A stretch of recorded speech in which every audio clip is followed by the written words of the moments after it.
Welcome on our first episode of Book Juicing, extracting wisdom and applying it, brought to you by Beta to Meta TV, a channel for the ambitious. I'm your host, Raphael Reiter, and in this first episode, we will be talking about The Magic of Thinking Big by Dr. David Schwartz, PhD. Before we start with this video, I would like you to please take a moment and write in the comments below what are your favorite personal development books. What are your favorite personal growth books, business books, lifestyle books, or health books? And maybe we can talk about it, and maybe I'm going to make a video about it, if that's what you want. So please take a moment, write it in the comments below. Also, to make sure that you don't miss a single episode, please subscribe.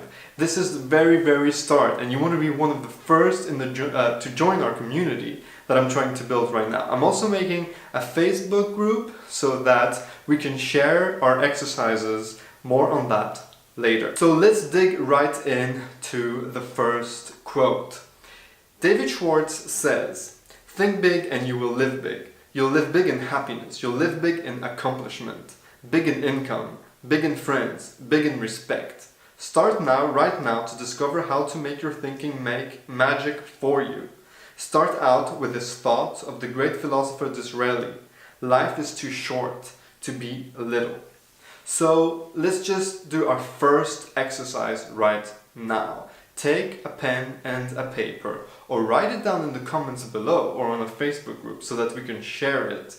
Write down at least one area in your life where you have been thinking too little. Until now, they might have been, I want to pay off my credit card debt, or I want to pay off my student loans, or I want to be able to pay my rent and my bills every month or every week. This mindset of thinking to accomplish the bare minimum, the absolute minimum, will bring you nothing else than the bare minimum. You can't wish for the bare minimum and get the unexpected. You can deliver the unexpected, we'll talk about that book later, but you can't receive the unexpected if you just feed your life with the expected and with the bare minimum. Write down this area of your life in the comments below. What we want to accomplish today is to create the opposite. We want to get out of this way of thinking. We want to get out of this mindset. Even if it's just for now, today, for this week, or just for this exercise. We want to change our goals and the way we think about them.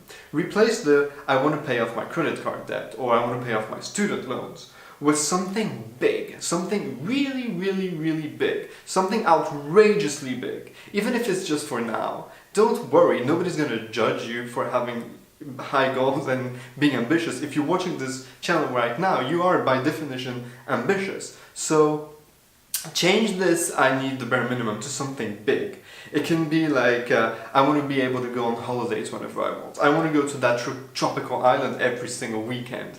I want to live with abundance. Not just I want to pay off my debt, or I want to be able to pay my bills and to buy food. I want to live with abundance. Start thinking big. Doesn't that make you excited? How does that make you feel? Write in the comments also, how does it make you feel to think so big, to think so large, to realize that everything is possible if you think about it? More on that a bit later. So we want to basically get out of the mindset of surviving with the minimum and get into this new mindset of living your dreams. So living, surviving, not really the same thing. In this book, from the first few pages, David Schwartz gets right into the meat of things and writes about the first step to success. And that can be in any field, in your business, in your finances, in your health, in your personal development journeys, in your relationships, family goals, whatever. In every single area of your life. Success starts by believing in yourself. Believe in yourself. Eliminate doubt. Eliminate fear. Be confident. Become confident. Know that everything is possible. To succeed, you have to believe that you are going to be able to succeed. You have to have this certainty, or how you might call it faith. You have to know that you will succeed if you think you're going to succeed. If you don't think you're going to succeed, you're never going to succeed. Never.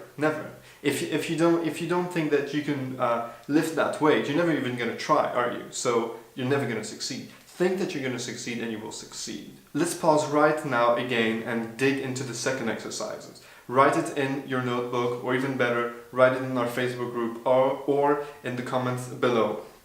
I want you to write down the first thing that comes into your mind that you did not do because you didn't believe that you had the power to do so. Maybe you thought that you didn't have the skill, that you didn't have the looks or the talents, that you didn't have the connections, that you didn't have the network. What is one thing that you did not do because you had one of those limiting beliefs, which was just thinking too small of yourself?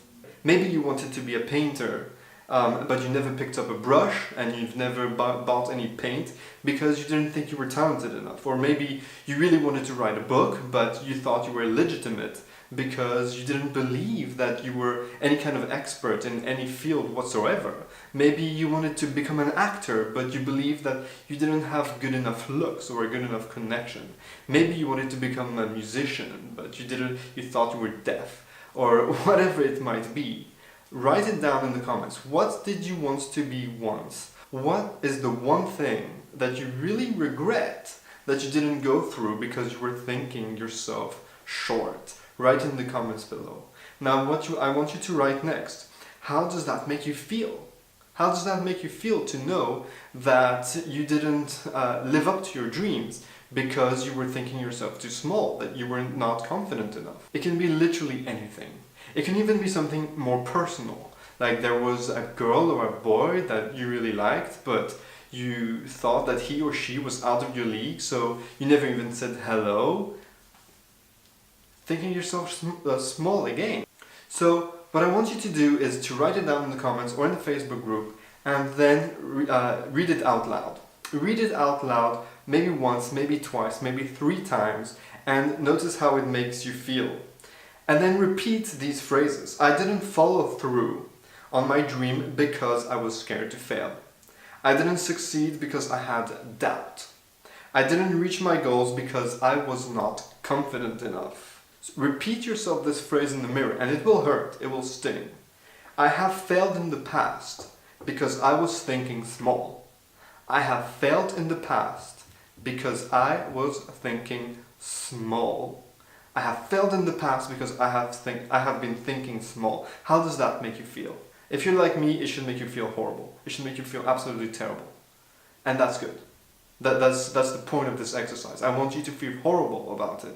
Why do I want you to feel horrible? Because your brain has to understand that you have put yourself in a situation where that basically hurts you. You're hurting yourself when you're thinking too small of yourself. And this is where I'm gonna segue this into the next exercise. Don't worry, to make yourself feel better.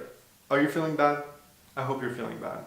And that brings us to the next exercise that will make you feel better.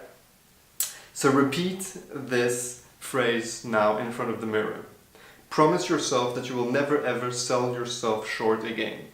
So repeat, I will never ever ever sell myself short again. Not to me, not to myself, not to anybody else, not to my spouse, not to my mother, not to my father, not to my family, my friends, to nobody. I will never, not to my boss, not to my future boss in the job interview, for example, I will never ever sell myself short ever again. Not ever again.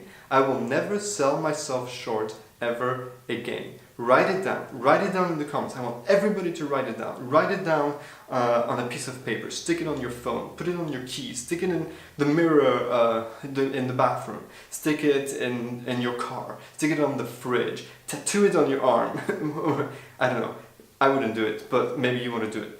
And moreover, tell your friends, tell your family, tell us in the community. Write it in our Facebook group. Say it. I will never sell myself short again. Believe it. Say it until you believe it. I never will sell myself short ever again. I've been saying it so many times, and I'm mumbling a little bit because it's my first time in front of the camera, but that's not an excuse. I want you to say it multiple times until you believe it. It has to become a mantra. And until next week, this is the exercise. Repeat this phrase every single day when you wake up. Every single day when you go to work, every single day in traffic, every single day before you eat, after you eat, before you brush your teeth, after you brush your teeth, going to work, after work, in the gym, after the gym, in the sauna, in the bath, in the shower, every single time. I will never sell myself short again, because living big belongs to the people that think big. Living small belongs to the people that think small.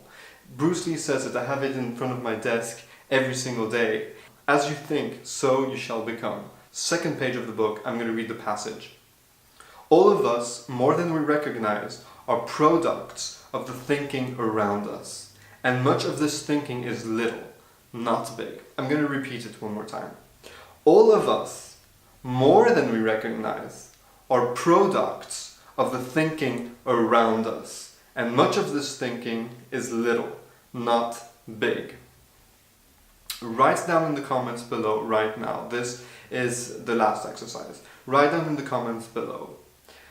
What in your surrounding has made you think small of yourself? This is not an exercise to put an excuse on your environment, to blame your environment, to blame anybody else for being where you are right now. That's not the point of this exercise. The point of the exercise is to recognize that there are some elements in our environment, whether in our jobs, in our schools, universities, in our educational system, in our countries, in our families, there are some elements that do push us to think little and not to think of ourselves having the greatest potential. Otherwise, you would be learning this stuff in school.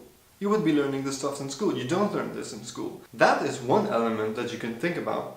Think about it. Think about it this week. Write it in the Facebook group. Let's start a conversation. I want this not to be just a one-on-one, on me, on the camera exercise, but I want us to build a community and I want us to support each other. I want to create a support group of people that want to grow, that want to start to living bigger. And the first step to living big is thinking big. So I think that's it for today. I wanted to keep it as short as possible. I did repeat myself a lot, and this is my first video, so please give me the benefit of the beginner. I've never done that before. I'm not an expert in filming. I hope the image is good. Get yourself a copy. I'm putting a link below. It's like 8 to 10 euros. I'm not affiliated with Mr. Schwartz whatsoever. In fact, I'm not even sure he's alive. This book was first published in 1959, so that's 58 years ago. But it's still completely valid today. The Magic of Thinking Big by David Schwartz, PhD. It's the price of 2 Starbucks coffees, and it will last you a long time, a huge amount. It'll last you your whole life. It's one of my favorite books. I read it in 2 days. I have 2 copies. One hard copy, one book copy, and one on my iPad and on my Kindle. About this, a lot of people have been talking, is it best for me to read a paper book? Is it best for me to read a Kindle? So I just want to say one little word, and again, I'm not affiliated with Kindles or with books publishers or whatever, just to give you my opinion. I like to read on Kindle. And the reason is, especially for personal development books, the reason is that you can easily underline everything in different colors, and it adds everything directly to your notebook. And you can export this notebook directly into your email, and you can print it, and you can have it with all your notes. For example, you can put quotes in pink and different exercises in yellow, whatever. You can really organize your notes, and I really suggest that you do this for this kind of books. Now Kindles are like $50 or $60. I'm linking the Kindles below if you just want to click and look it out for yourself. You can also read them for free on your iPads. I don't recommend on your phones because it's too small, but otherwise you can get the hard copy. It's also good. I like to read the hard copy before I go to bed because I'm trying to avoid screens before I go to bed. Otherwise the Kindle version is also cool.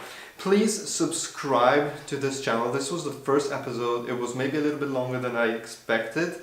But I'm going to try to make them as short as possible in the future, maybe edit more. And next week there's some great stuff coming up. So we're going to be posting one video every single Sunday at 11 a.m. You can also keep in touch with my daily vlog. I'm going to post the link below again. It's on the same channel, Beta to Meta. And I'm going to see you next week. Please subscribe, please share this video with your friends, with your family, with people that you think will benefit from it, people that are thinking too small, that need to think a bit bigger, and I will catch you later. Take care.